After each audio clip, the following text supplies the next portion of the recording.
Right, come on, let's get going then. So welcome everybody. This is the kind of launch for a new venture for Compass called The Reading Room, which is going to be a kind of regular podcast format of new and classic texts. So we can interrogate some of the big ideas of the moment and some of the big ideas of the past and unpick them and unpack them and learn from them and apply them to our politics today. And this is a kind of special one because this is different. This is live and being recorded. And it's a really special one because we're here with the first big event to launch. I think it's backwards for you. That says A Century of Labour by Jon Cruddas, which is out on Friday. It's not even out yet, but we'll put a buying link in. It's only available at hardback at the moment. So it's quite expensive, but I think we can get you a big chunk of money off of it. And I've spent the last 3 days reading it from cover to cover. And I have to say, this isn't just because Jon Cruddas is my mate. It's a brilliant book. And our brilliant panelists, who I'll introduce in a minute, will tell you that it's really good. I think they'll tell you it's really good. And for me, it's really good because it's both a kind of broad sweep of Labour over the 100 years. I think it's on the 22nd of January, is it? The actual date of the 100 years of the first, to mark the first ever Labour premiership and Labour government. So it tells you the history of the party, but it does so in that kind of like much deeper intellectual way, trying to analyze the different currents of thought, which we're going to unpack, and how they've moved through the party, this kind of complex, never settled, always moving, always shape-shifting party, which has kind of made it frustrating, but it's also kind of made it enduring. And John's going to speak to that in more detail. John, as you know, is the MP, has been the MP for quite a long time in Dagenham and Rainham, and he's retiring from frontline parliamentary politics at the next election, but he's going to be around for a long time with ideas, thoughts and help in terms of the kind of politics we're prosecuting in and around Compass. So we'll hear from John in a minute to tell us about the book, but then we've got a fantastic panel of people lined up to respond to it, including Francesca Klug. And Francesca Klug is one of my best friends in politics. Everyone's my best friend in politics, but Francesca in particular. And she's a leading human rights academic and campaigner. And as we'll see from John's introduction, that the justice as rights bit is a big part of the Labour triptych that he's going to talk to. And Francesca, represents lots of things, but she represents that strand of politics. Then we're going to hear from Mark Steers, who's another great old friend, an academic, a speechwriter for Ed Miliband, and now running the policy lab at UCL. And Mark represents that, he'll speak to, I think, that ethical element, which is the second bit of the triptych that John talks to. So we'll hear about that. And then last but not least, we've got Hannah O'Rourke. Again, another kind of long-term friend of Compass, was at Labour Together, now running Campaign Lab, and Hannah's going to give her perspective, on the book, which might touch on some of the other bits of the Cruddas triptych, which is the kind of utilitarian element, the kind of justice as welfare element. But you may not, Hannah, and it doesn't matter if you don't. You say whatever you want to say. So do put any questions you've got to John and to the panel in the Q&A. And then Harry and Francis in the background will pick out questions and they'll ask your question for you and put them to the panel. So we're going to hear from John and the panel, and then we're going to be over to you for questions, as many as possible, before we finish dead on time, if not earlier, at 7:45. Just have to warn you that John might have to disappear because there's a vote on the Rwanda bill tonight, and that's a really important one. He'll only go and vote on the substantive bit, so hopefully he'll be away if he is at all for 10 minutes. And Francesca, who represents that rights element of it, wouldn't allow anything other than for him to vote against that particular bill. So we have to do that. So anyway, John, over to you, and thank you so much for all you've done with Compass, but for writing this book, because I'm sure Labour of Love isn't exactly the right kind of term, but it's a very readable book. It's incredibly readable. Everyone who buys it, you'll get through it quickly. You'll learn a huge amount, and it'll make you think a huge amount. So, John, tell us what you want to tell us about the book. Thank you so much. Thanks, Neil. And good evening, everyone, and Happy New Year, actually. And thanks for organising the meeting, and to my fellow panellists whose actual work has inspired a lot of the arguments in it. I just thought I'd make some general points and then we can have a wider conversation. So by way of background, I was initially offered the opportunity to write a book on Labour history for the anniversary of the first Labour government, which, as Neil says, is Monday, the 22nd of January, though it begged a couple of obvious questions. Like, why do it? Because there's so much Labour history out there. What more can be added? And the second question is, how would you do it? Because it's such a sprawling, complex history filled with extraordinary highs and lows. How do you navigate such a sort of turbulent story and try to make sense of it all? Because if you think back, there's been 6 periods of Labour government. The first 2 in 1924-29 were minority administrations. Twice between 64-66 and 74-77, they held tiny, small majorities. Labour's won 5 majorities, 45, 66, and then 3 under New Labour. Yet once it's defeated, it's often been out of power for very, very long periods. 14 years after 1931. 13 after 1951, 18 after 79, and now approaching 14 years in opposition. Of the 23 leaders, only 6 have become Prime Minister, and only 3, Attlee, Wilson and Blair, won a majority at a general election. So that's the sort of context. So if Keir Starmer were to win this year, he would become the 4th, and that in and of itself is an historic achievement. And if you look at it, despite many extraordinary achievements, including the introduction of the welfare state, National Health Service, waves of equalities legislation, excluding wartime coalitions, Labour's only been in power for 33 years. So Labour's history includes some occasional compelling victories, like in 45, when we successfully defined the Tories as the party of the past of mass unemployment and appeasement. 64, when Wilson offered the sort of idea of prospective technological modernity, and Blair, who offered an idea of New Britain after the decline, drift and sleaze of the major years. But it's more often a story of terrible defeats. 1931, Labour lost 235 MPs. It's a defeat that still haunts the party after Ramsay MacDonald, Jimmy Thomas and Snowden entered the national government. 1951, the rejection of a tired Attlee administration still pains, but given the extraordinary achievements of that government, Thatcher's ascendancy in 79 and the threatened eclipse by the SDP scarred a whole generation in the party, especially its future leaders. And after 2010, there was little in the way of intellectual political reckoning following the New Labour years, despite attempts by Ed Miliband. And in its place, we had wretched bouts of factionalism and 14 years of isolation. So try and make sense of all of that, if you will, because it's a real cycle. It's a bit of a lively ride. And I read loads of Labour history for all this. And what really intrigued me was the lack of discussion of ideology, of what I call the purpose question, what Labour is for. It sort of takes that as given, in that it assumes often that we share a worldview, how we want to build a better world and a sense of justice. But this can mean very different things for very different people. So whilst there are some great books on Labour thought and ideology, Henry Drucker wrote a great book, Geoffrey Foote, they're not that many. So I thought I'd try and bend a discussion of Labour history through alternative approaches to questions of justice, which basically mean competing views about how we should organise society, right? And partly I did this because of frustration with Labour factionalism. I was eventually turned off Corbynism after Brexit, some of the anti-Semitism revelations, the battles over selections and fights within the PLP. It sort of emptied out, and a sort of old hard left politics began to re-emerge. And I thought the pledges advocated by Keir Starmer in his election campaign, an end to factionalism, a return to pluralism, some of the policy ideas were most welcome.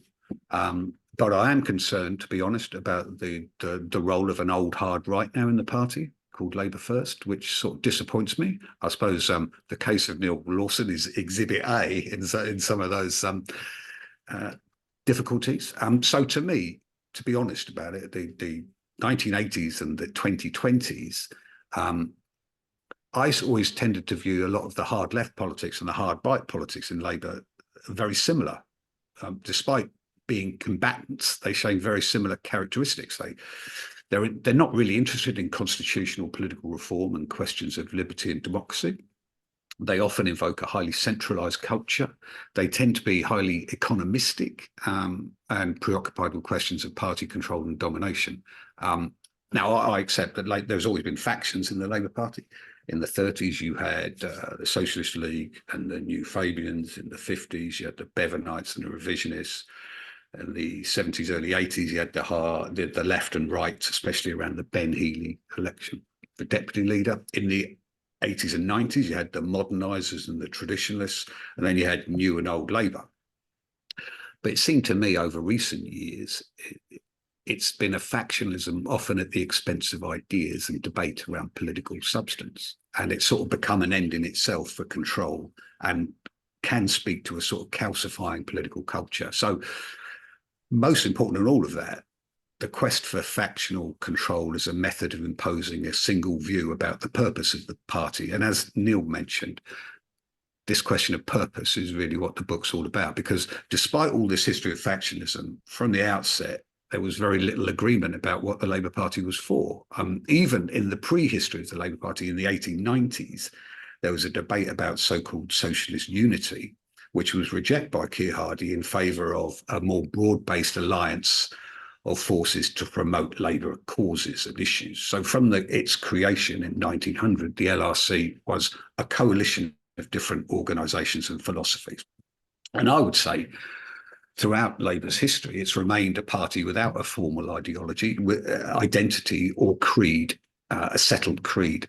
And despite this, Labour often almost appears constrained or captured by its history, almost by sentimental attachment and by an idealised version of the past, which is in turn prone to misconception and distortion and the promotion of false beliefs, which in turn can foster talk of betrayal of an essential purpose of the party, such as over 1931 or 1969 in terms of in place of strife, or the actions of the new Labour government after 97.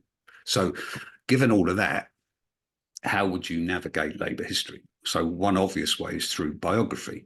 And there's some fantastic biographies of Labour figures throughout, amazing resources, but they do tend to promote the sort of great man in history approach. There's some fantastic histories of specific administrations. There's a great new histories of the first Labour government, even though it lasted 10 months. There's some fantastic stuff coming out. You could pick on significant years like 1900, 1924, 31, 45, 97. You could look at it through a prism of economic shocks or wars and how that affected Labour. Labour benefited from the First and Second World Wars, did not do so after the Iraq conflict. You could look at it in terms of the Wall Street crash, stagflation in the 60s and 70s, the 2007-8 financial collapse. Or you could look at Labour history more through a factional lens, battles over Clause 4, the Constitution, or the Union link. Or you can have a sort of counterfactual method where you can ask a series of what-ifs to shine a light on the party. What happened if Gateskill hadn't died too young, or John Smith hadn't, or David Miliband had beaten Ed Miliband, and you can counterpose history to what might have been. Whatever way you do, it seems to me that three questions basically appear throughout. And the first one I sort of called the origin question, which was a party of the organised working class always going to rise and crowd out the Liberal Party in the first quarter of the last century? The second question is the death question, in that given the effects of technological change, is the party sort of painting over the cracks and managing its decline? Is the party on the wrong side of history? And these two questions sort of bookend for the last 100 years. And they capture significant intellectual forces in Labour history. In the early decades, Marxism, utopianism, various religious traditions, especially dissenting religious traditions, eugenics, positivism, and they all sort of share a view that history unfolds And this built within the leadership of the Labour Party in the early decades a belief in what used to be called the inevitability of gradualism, that socialism was a given, that history would unfold and deliver us the spoils because it was rational and coherent. Now, in the 1950s, you can see how this optimism inverted and turned into a fatalism was the forward march of Labour over. And that sort of question has reappeared through various forms of revisionism across the Labour right and the left. So these questions of inevitability about Labour's rise and fall linked to patterns of class formation and the changing nature of British capitalism has dominated Labour history. But I would suggest there's a different way of looking at it, and that's by focusing in on the third question, which is this purpose question. Because, as I said, there is no definitive creed to Labour. Initially, there was an early distinction between those who saw Labour as a vehicle to compete over resources and those who wished to build a different type of society, a socialist commonwealth, and that divide is ever present, really. And there was always a second distinction. Was it primarily a parliamentary party or anchored within wider social movements? And that tension has echoed through the decades. So it's always retained a hybrid quality, again, reflecting Hardy's idea of a Labour alliance of organisations and philosophies, various Marxist, liberal, religious, national, regional, municipal traditions as well. So it's been home to assorted thinkers, factions, societies. There is no authentic Labour purpose, just to emphasise that. So my argument is an alternative take on Labour history is to propose, is to sort of look at this question of purpose and inspect how three different political philosophies regarding how society should be organised, theories of justice, have shaped Labour and informed its successes and failures. And they sort of operate behind the backs of the personalities and factions that shaped the Labour drama over 100 years. And three of these three histories sort of demarcate Labour history. As Neil said, the first is concerned with maximising human welfare, primarily focused on distributional issues of who gets what, the allocation of economic resources, material equality. Often associated with the Fabian tradition, this distributional tradition has generally dominated Labour history across both the left and the right factions of the party. The second approach is more concerned with maximising human freedom. It often references these historic movements like the Diggers or the Levellers or Chartism when making the case for a modern democratic and constitutional renewal. And such thinking has informed post-war concerns with human rights following the experience of fascism and genocide, and informed layers of equalities legislation enacted by successive Labour governments from the pioneering work of Roy Jenkins in the 60s right through to the Equalities Act of 2010. And as Neil said, Francesca has written extensively within this tradition and on it. And the third tradition, sometimes termed ethical socialism, seeks to maximise human virtue, or the human virtues that might characterise a just society and the policy and the institutional arrangements that enable citizens to live a good life and flourish. And this tradition is sort of informed debates around working class self-improvement, civic renewal, citizenship, community. I would say Marx worked very much within this tradition. In economic terms, its influence can be detected in the traditions of guild socialism, debates around workers' control, economic democracy, stakeholding. Now, I don't pick sides in this. I have my own personal sort of preferences, but all three of these form valuable and indispensable parts of the Labour tradition. And I would suggest the way these three traditions have operated within Labour history offers an alternative way of looking at the story of the party, its successes and failures, rather than battles over an essential Labour identity. I would argue its successes can be understood in terms of the not less of an inevitable rise and fall, but rather how you cohere and unite these three approaches within an overall organisation and agenda for government, a political project. The party has prospered when they combine. I would pinpoint three periods, most notably the Attlee government, in the brief leadership of John Smith, actually, which set stage for the third element, which was the first Blair period before it's lost its ethical clarity because of the Iraq War.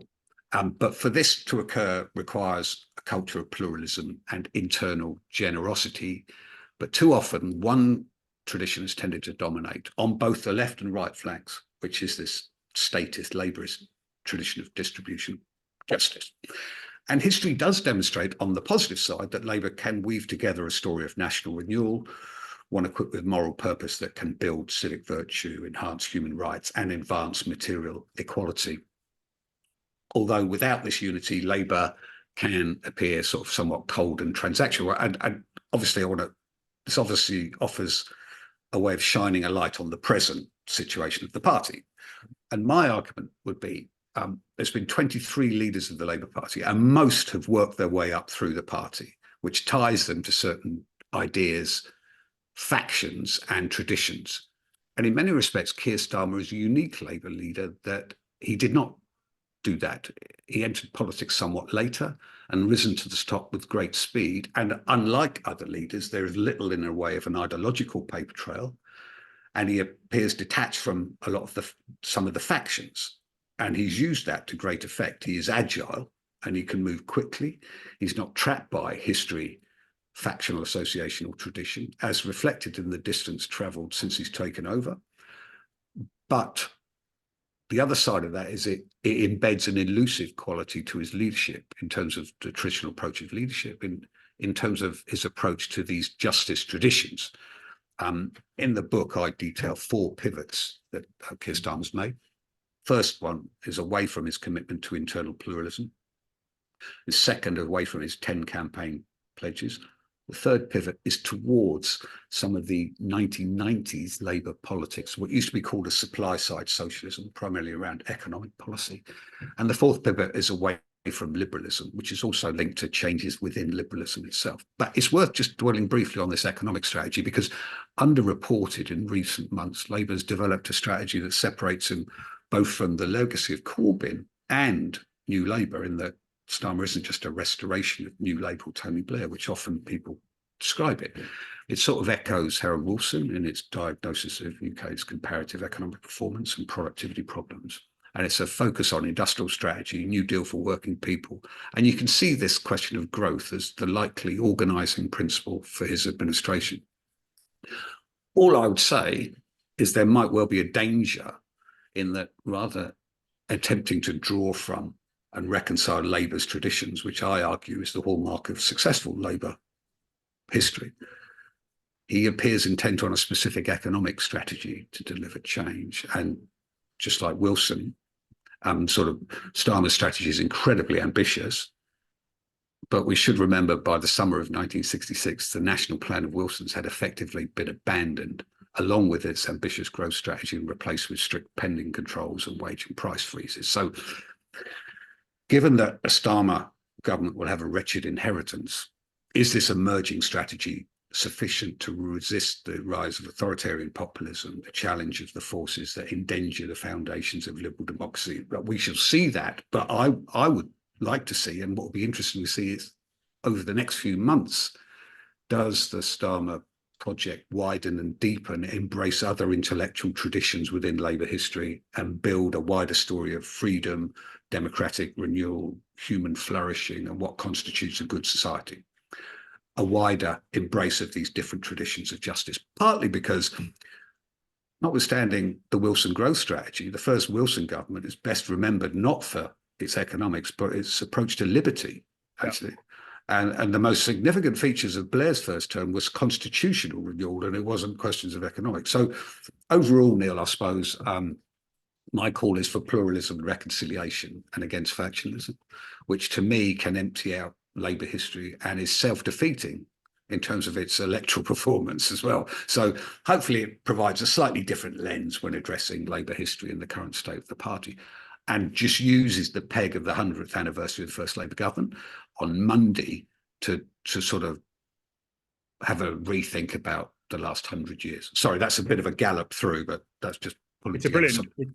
It's a brilliant gallop through, John, and it's a great summary of many aspects of the book. But don't anyone just take that, go and buy the book and read the book, because it's full of loads more detail and loads more nuance and complexity about what's happened. Without any further ado, Francesca, over to you to give your take on it. And thank you so much for being here. Thanks, Neil, and thanks, John. I want to start with a distinction.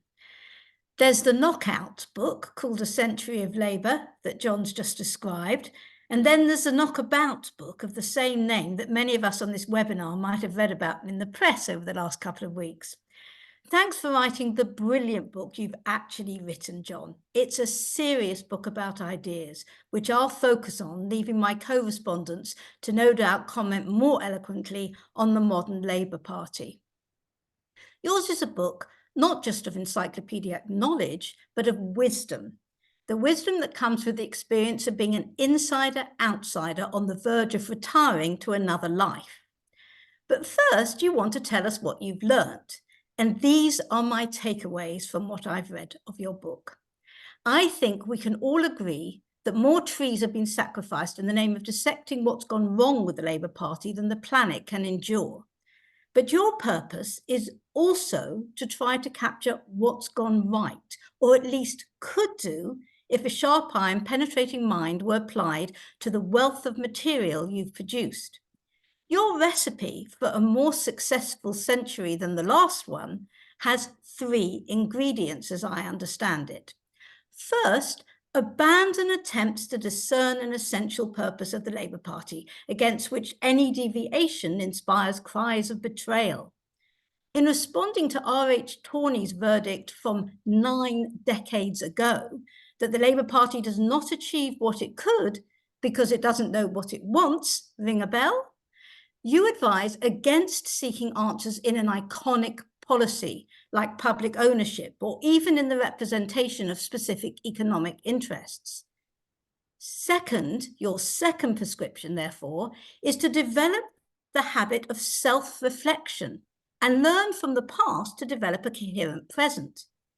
Before policies, before representation, lies the inspirational and animating power of ideas, to be distinguished from fixed ideologies, not the dry kind of ideas that nerds like me might want to read about, but the sort of theories of justice that make the mind reflect and the heart beat, and have sparked imagination, hopes, debates, and rebellions long before the Labour Party was formed, and outside it as well as inside it ever since. To focus only on the influence of the dominant utilitarian form of social justice or distributional economic theories on labour history, you argue, which cuts across from left to right, is to miss the pulsating impact of other justice theories, specifically, as you've just said, ethical socialism concerned with expanding human virtue, and a progressive liberalism concerned with expanding liberty, equality, and human rights.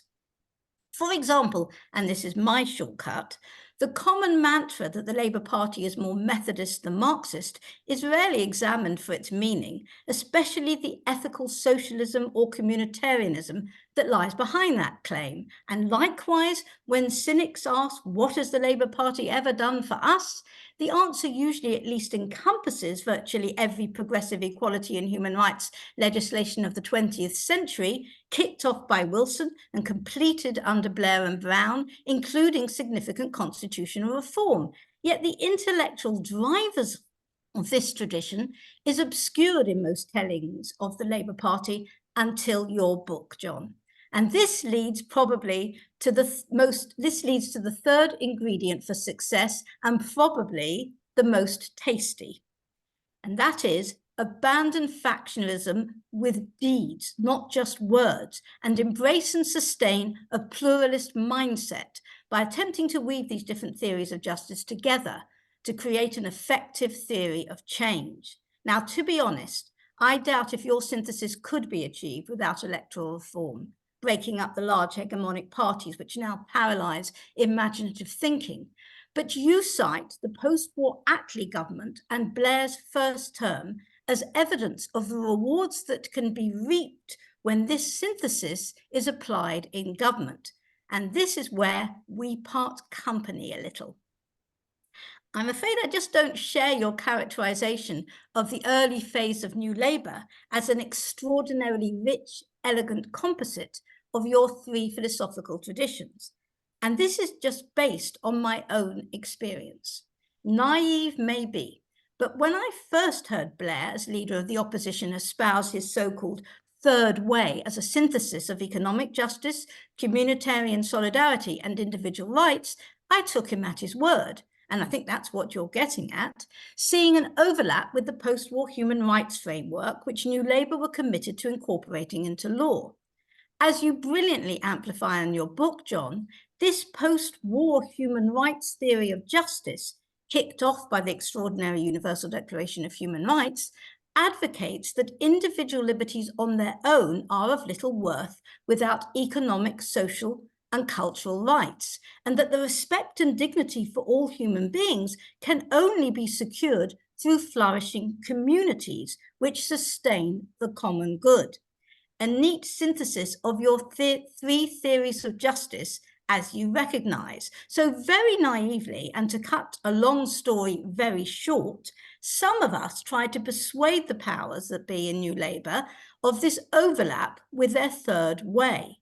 But while Blair's government was persuaded to pass the Human Rights Act, it refused to explore its intellectual underpinnings or even to promote human rights' wider transformative third way potential, leaving themselves therefore unprotected and exposed.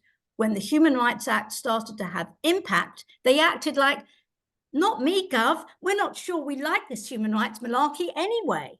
The rest, as they say, is history and is playing out this very day in the debate you may be called to attend, Jon. The purpose of this story, as I see it, is not just to encourage people to be less naive than I once was, but to register that apparently coherent creeds like New Labour's so-called third way can turn out to be, frankly, little more than a smokescreen behind which a whole manner of former radical Labour policies were disappeared, whilst Thatcherism light was embraced. So despite its many advances, and I don't dispute them, I trace the hollowing out of Labour's intellectual energy to the origins of New Labour, I'm afraid, bequeathing us with the more impoverished politics we witness today. Now, that little point of disagreement aside, your book undoubtedly has an admirable ambition to resurrect a once rich intellectual heritage based on the conviction that ideas in and of themselves really do matter as essential features of a change-making political project resolute enough to withstand the populist and nationalist strands that threaten our democracy now. May the next 100 years take heed of your words and your wise prescriptions. Thank you very much, Francesca. That was blistering and beautiful, and making notes and thinking, and it was just a great endorsement of the book and a challenge of, you know, key elements, you know, or that bit about New Labour. So thank you so much for that, Francesca. Mark, over to you, and you know, your take on it, and in particular, you know, the ethical virtue stuff. What are your thoughts? Thanks so much, Neil, and of course, as always, absolutely impossible to follow Francesca. That was it's so inspiring, as is the book, as Neil has said. It's an extraordinary book in so many ways, and I think Jon's summary gave us a very sort of accurate picture of its sort of depth, complexity, thoughtfulness, and the kind of general sense of uplift it gives every reader who cares about Labour history. So it's a utter masterpiece, and it will be on many shelves, but not sitting on the shelves, you know, taken off the shelf and thumbed and read for many years to come. I mean, I think, you know, just given my own sort of intellectual interests, what's so striking about it is that there is almost nothing else that I know that studies the interconnections between politics and purpose as subtly and as intelligently in Labour history. And every page makes you think about what is it to be driven by a purpose as you practice the craft of politics. And in that regard, it's a sort of perfect accompaniment to something like Max Weber's famous essay on the vocation of politics, written at the end of the First World War, almost as this Labour Party that we now know it came into being. And I just want to touch really on the intersection, as Neil has said, between the ethical tradition, the ethical purpose of Labour, and this business of doing politics, and use what Jon has said to think a little bit about how those two things interact. And in so doing, you know, it reminds me very much of as John was saying, there's such a wonderful literature in Labour history, and all of those of us who have been brought up reading it will have our favourites, most of which are referenced by John in the text. But my favourite essay on Labour history before I read John's book is probably Stephen Yo's essay called The Religion of Socialism, which was published in the late 1970s as Labour was struggling, one of those moments in time when Labour was about to lose office and go into a long period of opposition. And Stephen Yo in that essay recaptured what Labour had always been about to him. And it was the Labour that I had grown up with as a kid in South Wales. So in the essay, he talks about socialism and Labourism as being about community and being about a sense of solidarity, being about, as Neil was saying, ethics, but not ethics lived as sort of spreadsheet or as textbook, but as lived through the expression of art and culture and music by a deep sense of belonging, both to the working class, but also to particular regions, towns, villages, this deep and profound sense of place. And Yo's Religion of Socialism also gives you this sense that what it was to be a socialist when the Labour Party was being founded at the end of the 19th century was to hope for a better future, but be clear-eyed about the realities of the present. So the practice of religion wasn't just to hope for a heaven that would one day come, but was to live virtuously in our society now, recognizing that in our family relationships, in our churches and chapels, in trade unions, friendly societies, cooperatives, there was an opportunity to be the kind of person that you would want everyone to be able to be in a socialist future. It wasn't politics with a spreadsheet or a canvassing sheet in sight. It was the politics of, as I've mentioned, sat in the back of the chapel, listening to the preacher, but then chatting to one's neighbours at the end about how you could change the world around you. So when I read that essay, I'm not old enough to have read it when it first came out, but I read it on my undergraduate reading list when I was at university. I was utterly intoxicated, both by the sort of beauty of the stories that it tells, but also with how it resonated with my own experience growing up in South Wales. And I quickly sort of grabbed all the other versions of that account of what it was to be Labour and what it was to be socialist. Great essays like Raphael Samuel's essay Quarry Roughs about the poorest part of Oxfordshire and the ways in which working people have created a virtuous life for themselves in the most extraordinarily difficult conditions of industrialization. That's what has always been the beating heart of this ethical tradition, this ethical purpose that John describes so magically in the book. But of course, it's a long way from what many of us on this call will think that Labour politics has been in our lifetime. It's a long way from constituency party meetings and the minutes of the last meeting. It's a long way from the bureaucratic structures which make it very difficult for individuals within the party to know how their voice can count. It's a long way from the factionalism and the conflict that John again so accurately describes. But it's also a long way from the sort of dividing line politics of media releases, of sort of quick speeches by visiting shadow cabinet members that is the sort of everyday purpose or everyday function of the machine of a parliamentary political party. Now, when I grew up and sort of became an academic, so was no longer sort of just reading these articles for fun, but I had to work with them now. I had a colleague at Cambridge called David Runciman, who some on the call will know, who used to tell me that I needed to grow up in other ways. David always used to say that politics is the hardness and the nastiness and the dividing lines, the making of friends, the identifying of enemies, the winning of votes.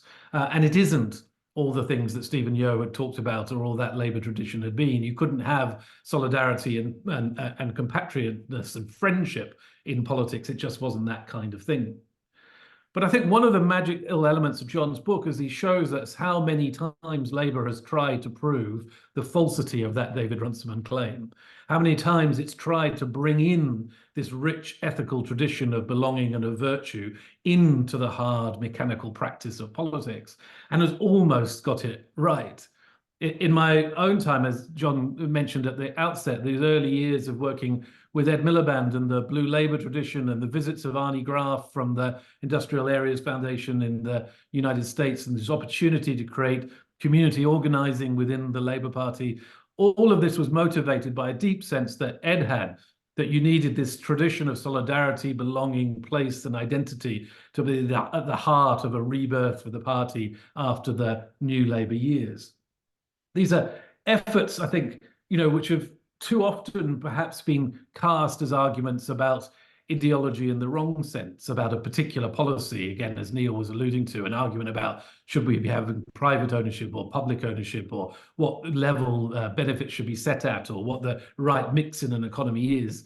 But it's actually much more profound than that in the way that Jon shows. It's this question of whether politics has to be the kinds of things that its harshest critics and its most sort of dear-hearted adherents think it has to be, this mechanical exercise of power and division, or whether it can be something else, a route towards virtue and a good society. Keir Starmer, to come to the present in conclusion, once said that what he wanted to try to do if he became Prime Minister was to introduce a wholly new way of governing. To the David Runciman's of this world, this looks like an ambition which he should never set himself. To those of us who are intoxicated still by the Stephen Yo articles and the religion of socialism, it is an expectation and a hope that somebody who can come from outside the Labour tradition can help us remember what is best about that tradition of community and belonging. What Jon's book shows, I think, is that it's going to be very difficult nonetheless for that to come about, because the forces of conventional politics do not go easy. I think if you look back over the last couple of years, there are, of course, both signs of anxiety, but also signs of hope.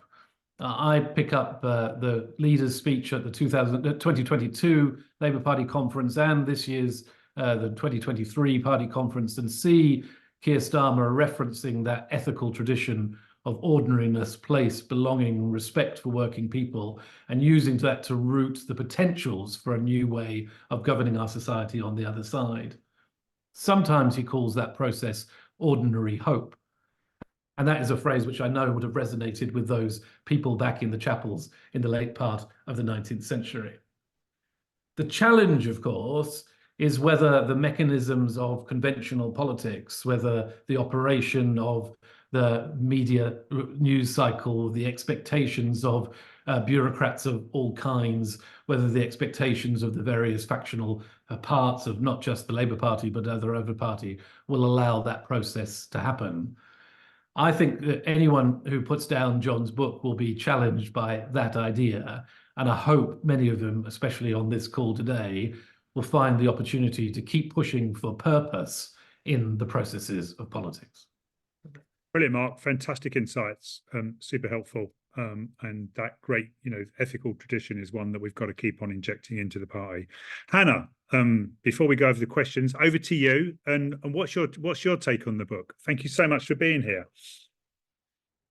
Thank you very much for having me, and already very excited by everybody's thoughts on this. And what I'm really kind of grateful from this book is that it's written. There's a lot of wisdom, as Francesca said, in this book, and particularly when we're thinking about the next generation of politics and what we're going to have to build and what we're walking into. I'm very pleased that this framework has been laid out. It also really very much speaks to what I know about Jon, which is this idea that there is no written codified purpose of the Labour Party, which was incredibly instructive to me during my time at Labour Together, when you basically realized that constructive ambiguity was your friend in most of the conversations that you were convening. You very clearly realized that was the way to get everybody around the table and the way to start to build something that was greater than what people started with. And I remember one time, it was after a particularly difficult meeting, and it was we had a lot of different people around the table, and I remember ringing Jon up and I just said, Jon, this is really hard. All these people disagree in all these ways, and what do we do? And Jon just said, hold the space. Just hold the space. Hold it open. And that literally was what we spent most of Labour Together doing, was just holding that space open so that these different competing traditions could come together and could start to build something bigger and better and start to move between each other. And again, another thing that, again, Jonathan Rutherford, who was also very involved with things at Labour Together, used to say to me all the time was, politics is the reconciliation of paradox. And I remember I used to keep these two things in my head every time I was doing any meeting. And one was hold the space, and the other was politics is the reconciliation paradox. And I felt as long as I had those two kind of tenets, I felt, okay, we're doing something, we're trying to do something here. And I think that's really important because it's about how people themselves actually engage with politics. Because the fact is, we are all on political journeys. We move through these traditions. We have different elements of them. I have definitely gone through the whole span of these different conceptions of justice at different points in my career and my time, because our experiences shape us and we react to the world as it is. And that changes how we see or interpret things. And that's a good thing, actually. So I think acknowledging both that our movement has to contain kind of multitudes of different conceptions of justice, but also that we contain multitudes. Like, we are complex, sophisticated people and beings, and we can move through things and change. And I think too often we forget that, particularly in the Labour Party. You get kind of stuck in one way, and then you're like, I must defend this territory, I must defend this position. You're always looking for what's right, what's wrong. Can I agree with this person, or can I disagree with this person? Are they on my side? And that really kind of reduces the whole tenor of conversation that is able to happen. And I think also what I really found interesting about the book was the sense that the Labour Party has like pulled in all these different traditions and thinking, like the Methodists and all these different movements. We're like in a superhero movie where we kind of take in different elements and then we become like more powerful. And I really, really feel like we haven't done that in a really long time. If I look at like the Labour Party today, I'm like, what are we taking in? What's out there? Are we even connected to anything that's out there? And I think that's a real worry for me, because when you don't take in energy, and if you're not taking in the energy that's emerging in our society, we're just kind of dying.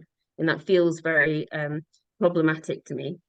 So I really, really like the way the book talked about taking in so much.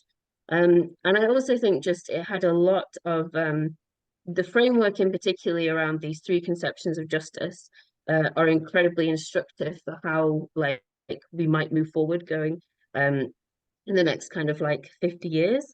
So I think, every conception had something which feels very resonant to what's going on today.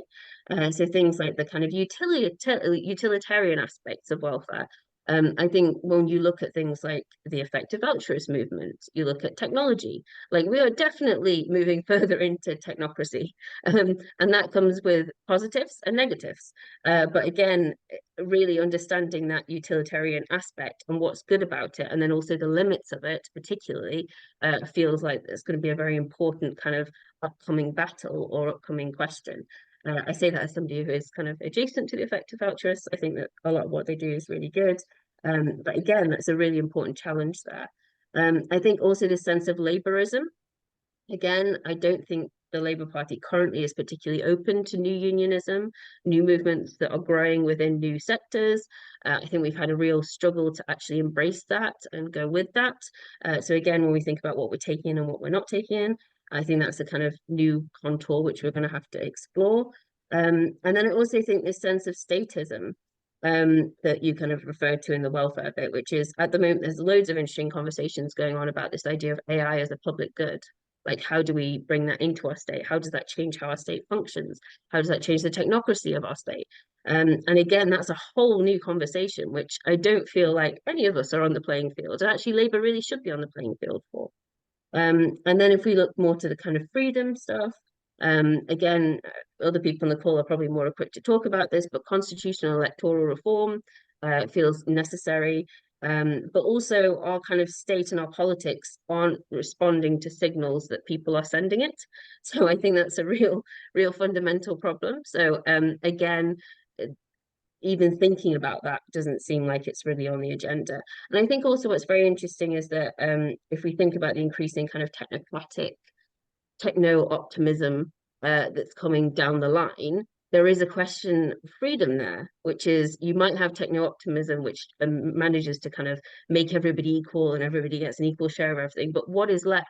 And the thing that's left is freedom or democracy. And I think there's a real danger as we head more towards the change that is coming inevitably. How do we start to kind of guard those fundamental things? So I think, again, on the freedom question, there's loads of things that are alive. And actually, what I'm finding very interesting about this book is it's giving a framework to really think deeply about these issues.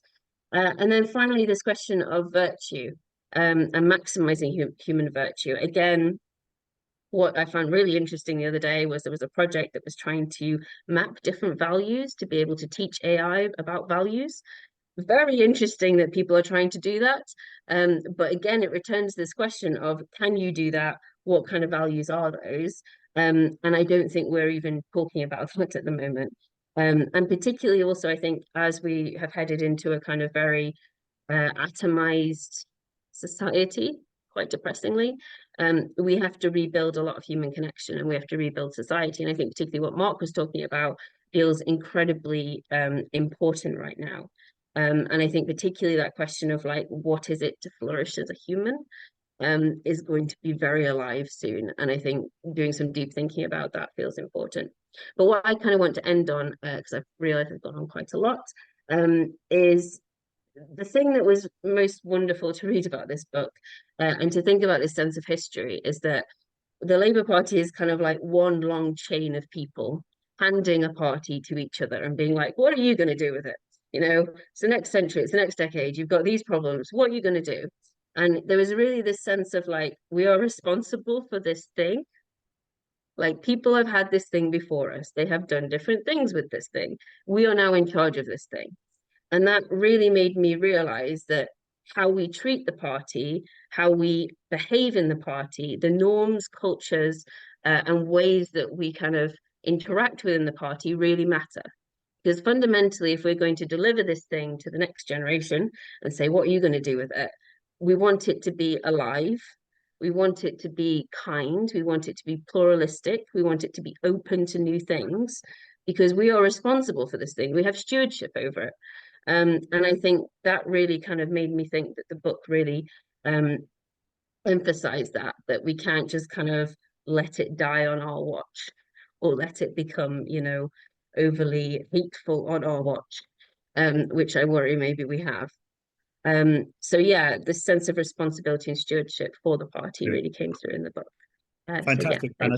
Really great comments, and really great comments from all of you following John. So quickly, because of time, let's get as many questions as we can in from Francis and Harry. So over to you guys to field the John and the panel some questions. Thank you. Cool. Yeah, so I'm just going to call on a couple of the participants to ask their questions that they put in the Q&A. We'll read out 3 questions and then we'll go across the panelists for them to answer, if that all sounds okay. So I'm just going to bring in first, which is Rick.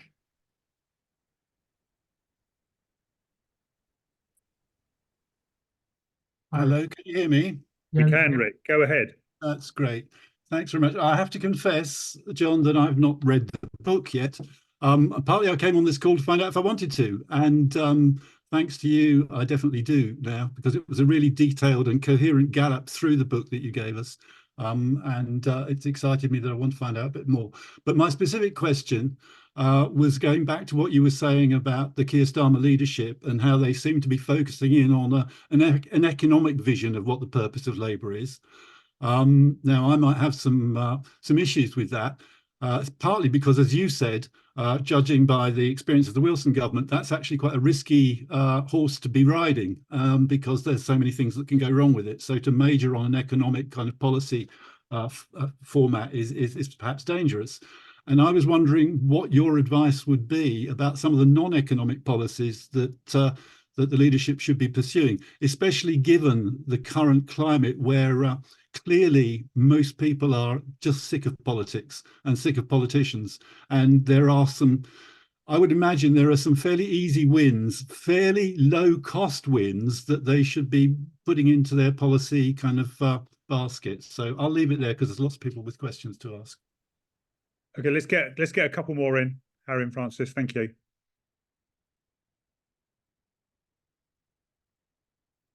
Yeah, just bringing in the next one, which will be Kirsten.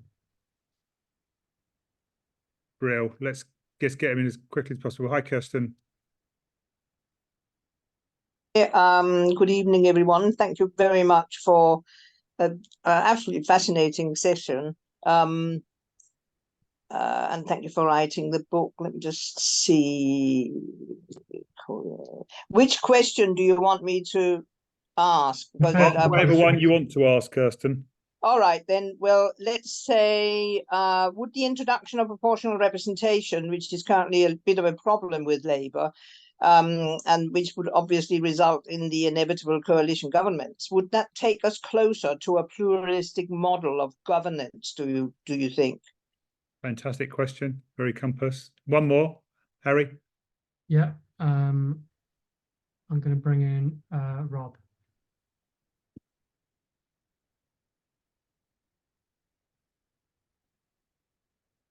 Hi, Rob. Unmute yourself and fire away.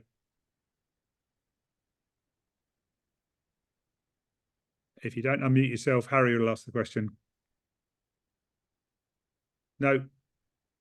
Okay. Harry, do you want to ask the question? Yeah. So the question is, I'd be interested to hear more about the electoral politics and strategy of the three conceptions of purpose, the brute reality of building a viable electoral coalition. Okay, fantastic. Good question, Rob. Sorry we couldn't get to hear from you. John, let's start with you.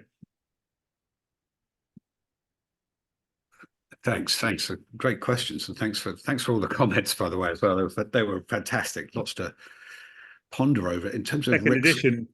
I'm sort of reeling a bit from everything, but I mean, in terms of the economic vision, I think Mark pointed out that you can detect in Keir Starmer's speech sometimes a sort of drumbeat around something slightly different about what we treasure in life. And I would also add, there's a recurring theme, without just repeating what Mark said, there's also a recurring theme around security in everything he says, which seems to me to be an entry point into a very different politics. I was most taken what Francesca said about the limitations of New Labour, because I know, and I've had discussions with her in the past, this question of freedom and is often seen around questions of political and constitutional reform in terms of human rights or how that might relate into politics. And it tends to neglect some of the economic and social rights that has also been the hallmark of this tradition throughout the years. And I would like to see that question of security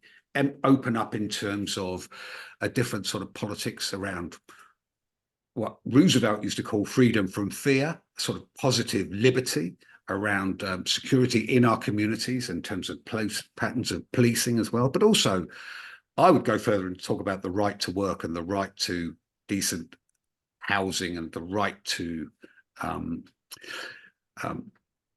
access to decent primary and acute care in the community, and really build on a question of economic and social rights as to redefine citizenship. And I think that could be a really powerful framework that he's not too far away from.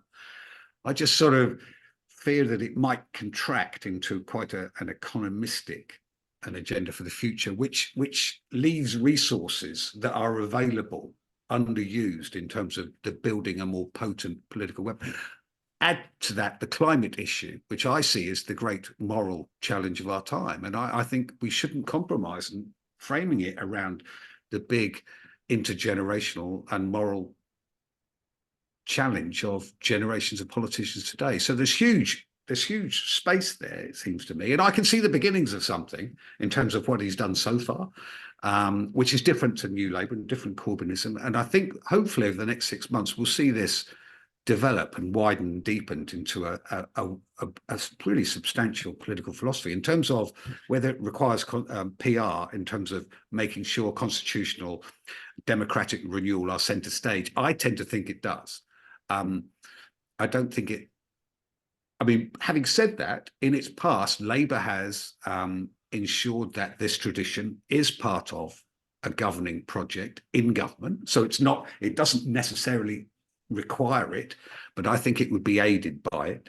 And in third of Rob's question, which was learn more about these three traditions. Well, we could speak for ages about it. I mean, basically, I think you can excavate Labour history and point to these three different traditions that gets you out of the trap of factionalism and can allow for moving beyond the way that politics can be emptied out. And they are, if you read someone like Michael Sandel, for example, in his book around justice, you will see him demarcate these three traditions very well. So if you want to know more about some of the philosophical traditions in a very small book, that's a very useful resource to go into in some more detail. Thanks, John. Francesca, answer the bits that you want to answer. You don't have to answer it all, but go for the bits you really want. I'll be very brief because I think people probably want to hear more from John. But just to say, you know, Gordon Brown, of course, did play with the idea of what you were talking about, John, about, you know, economic, social and cultural rights and implementing them in law, at least in some sort of framework that public authorities would need to have to take account of them when they made decisions. And it went nowhere. And I think one of the reasons, it's not the only reason, but one of the reasons why it went nowhere is so at the heart of your book, because without having a sense of why you're doing what you're doing and where it fits into the Labour story, what your purpose is, not the purpose of the Labour Party, but what your purpose is people trying to fight for justice in adopting the policies you have, they just fly away when things get difficult. But I agree with you. I think this is a period where it's ripe to return that project. Whether it can happen without electoral reform, to respond to Kirstein's question, the jury's out for me. I can't quite see these mammoth political parties being able to suddenly, after 100 years, engage in this kind of deep thinking.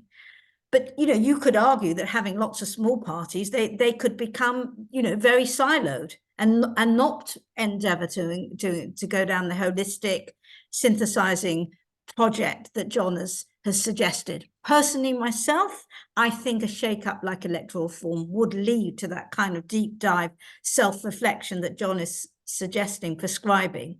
And out of that, I would hope this kind of synthesis of thinking could occur. Because finally, you know, my take on human rights, the only reason why I was really so interested in it, to be honest, is because it is the sort of legal duties and legal obligations on the state to, you know, guarantee freedom, etc., are just a tiny element of it. It is about human flourishing. It's all the things that Mark was saying.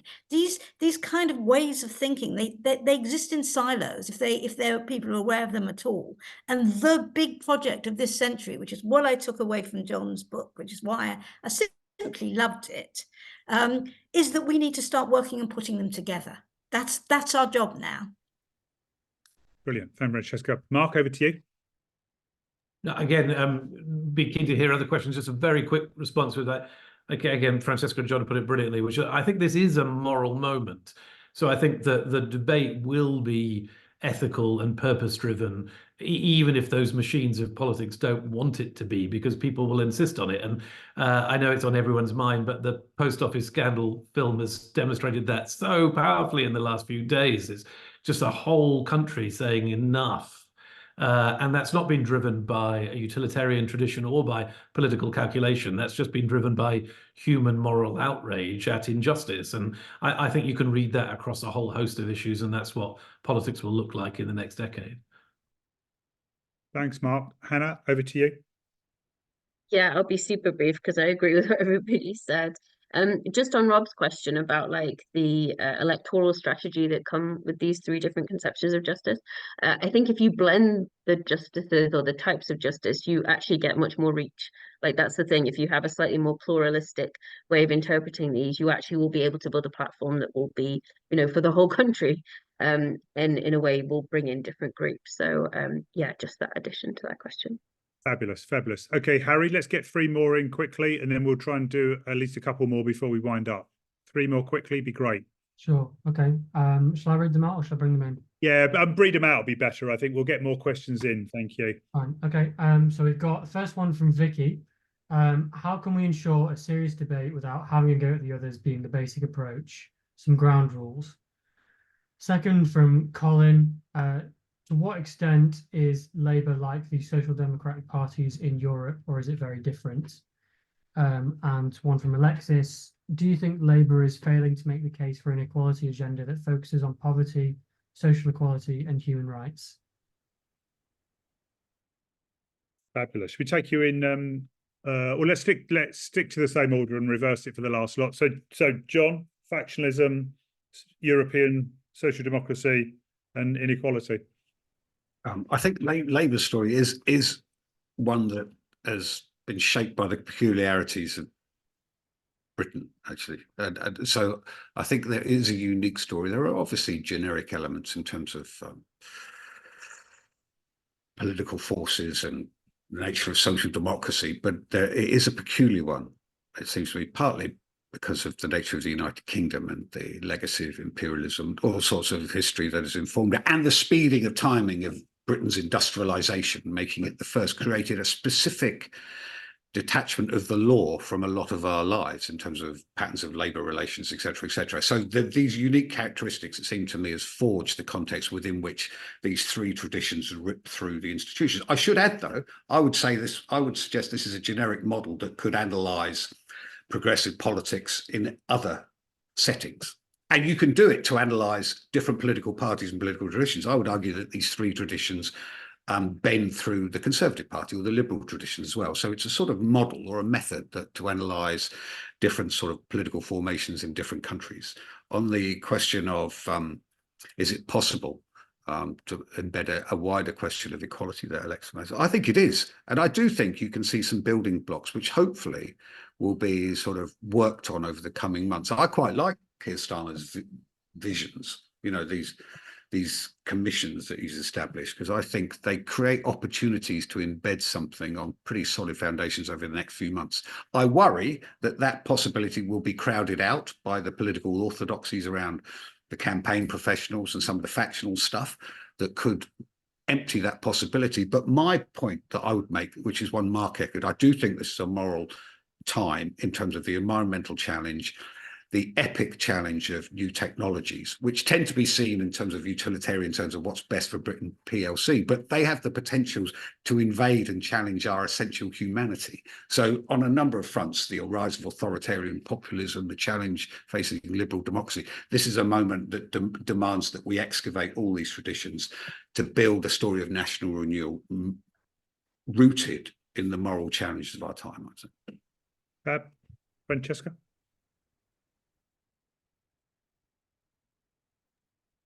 Well, you like having fun, don't you, Neil? So I'm just going to find another point of disagreement with John, simply because I heard you say on Start the Week that point about how these traditions can be found in the Tory party, for example, other political parties, but you mentioned the Tory party. And whilst I can see it a great level of abstraction, that's a fair point. I do think the forms it takes are so entirely different. And I think it's very important to be distinctive about that, because in a sense, it undermines the wonderfulness of your book to suggest that it's all sort of a melange, because your point is that if you investigate these ideas and you take them seriously and you put them in the context of what Labour's about, you come up with something very distinct, which can actually bring about change, which can energize rebellion and hope. And so I don't want to lose the genius of your point. And I want to suggest that there is something very distinctive about a radical tradition of these ideas. And that's what we have to work on. Also join Compass, because this is what Compass is all about as well. Fantastic. Mark, over to you. No, happy to pass it if we have a chance for one more round. Fine. Hannah, anything you want to come in on? Just on that question from Vicky about ground rules. Biggest things you can do is just hang out with each other, be relational, share food together, and also when you're in a local party meeting, just make the point that we don't have nothing in the rule book says we have to behave this way.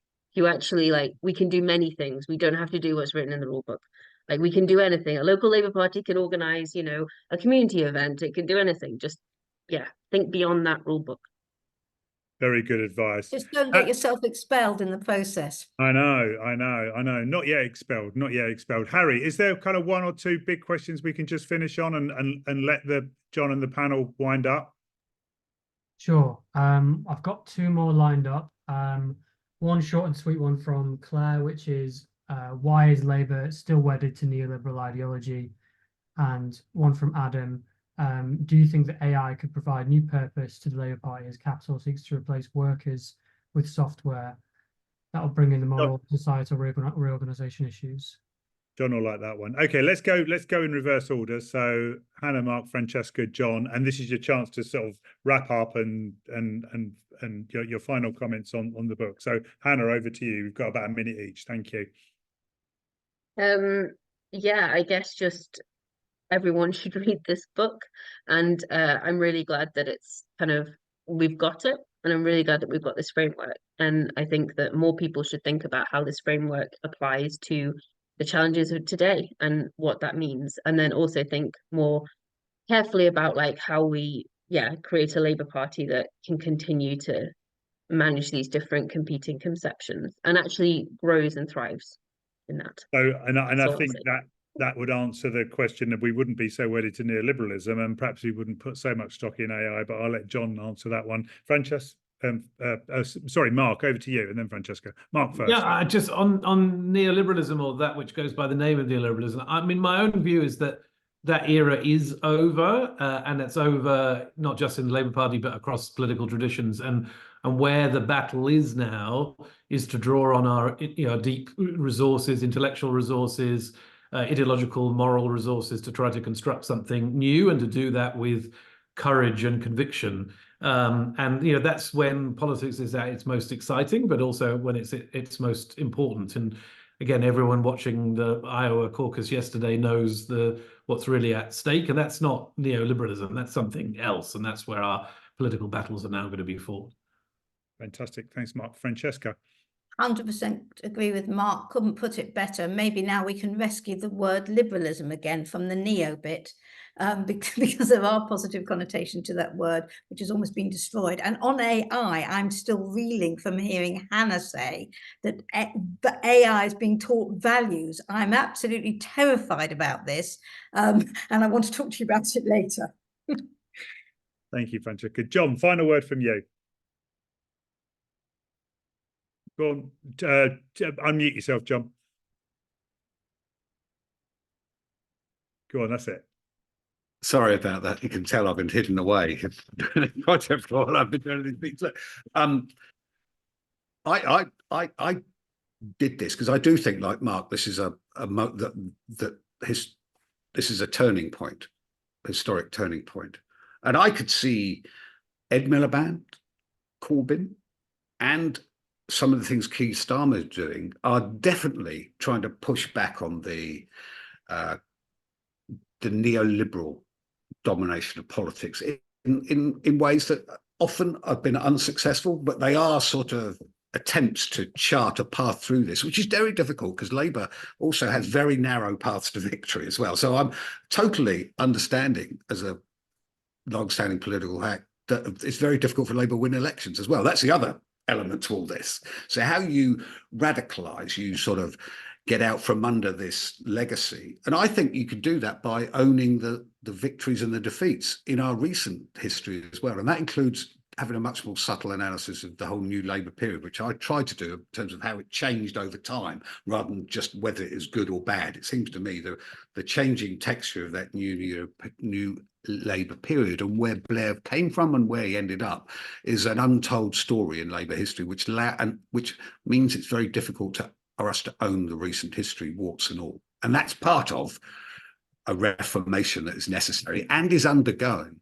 but we're sort of misfiring and it's incomplete. And I must say, I do think Keir Starmer is beginning to build something which predates neoliberalism. That's basically what he's trying to do. He won't say that, of course, but some of the building blocks he's putting together could be developed into something quite profound, which is commensurate with the challenge that confronts us over the next few years. I'm bowing out, but I'm still going to be involved. And you look at the challenges in terms of, you mentioned Trump and authoritarian populism, what might happen in France in a few years' time, what's happening in the Netherlands, across mainline Europe, what's happening outside of Western market economies, which is equally frightening and more so. The challenges of new technology are, I think, underdiagnosed in terms of its effect on politics, but more importantly, humanity itself. I mean, so it's a huge challenge. That's partly the impulse for me to just get in and make a few arguments about all this. And then basically the book just tries to make an argument, and it will be disliked by a lot of the left and the right of the Labour Party. That seems to me to be necessary in a period where we're trying to rethink the very purpose of the party and rebuild an essential culture of deliberation, courtesy, common endeavour, pluralism and reconciliation, which is necessary for us to navigate the future as well. So Thanks very much. This is the first time I've discussed it, actually, so it's been a real pleasure to do it with Compass, because I always think of Compass as the place which has always defended some of the principles that I'm trying to make the case for. Definitely. We'll keep on doing it. We'll keep on doing it with you, whether you're in Parliament or out, John. So the book, get the book, use the link, get it as cheaply as possible, but get it and read it. It's fantastic. Remember, this is the first one of a kind of series of podcasts that we're going to be doing called The Reading Room, looking at new and classic texts and getting into them in detail so we can think about what the intellectual foundation of this pivotal moment is going to be. The next big call for Compass will be on February the 13th when we celebrate the 100th issue of our podcast. It's bloody complicated. There's a bloke called Gordon Brown who's going to come on and face some questions from me. So that should be interesting. So we're all looking forward to that. In the meantime, do get involved with Compass, sign up, join, etc. Support this work. We love to have you with us. We need you and you need a Compass.